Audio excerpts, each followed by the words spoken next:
తూర్పుగోదావరి జిల్లా గోపాలపురం మండలంలో అధికారులు నాటుసారాపైన ఉక్కుపాదం మోపుతున్నారు.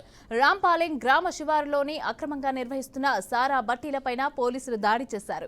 3 వ్యక్తులను అరెస్టు చేశారు. ఇక వారి వద్ద నుంచి 50 లీటర్ల నాటుసారాను సీజ్ చేశారు. 3000 లీటర్ల నాటుసారా తయారీకి ఉపయోగించే బెల్లం ఊటను పోలీసులు ధ్వంసం చేశారు. నాటుసారాను తయారు చేస్తున్న బొమ్మన అయ్యప్ప, అలాగే పులిబోయిన శ్రీను, అలాగే పంది గంగారావును అదుపులోకి తీసుకుని రిమాండ్కు తరలించామని ఎస్ఐ సతీష్ కుమార్ తెలిపారు.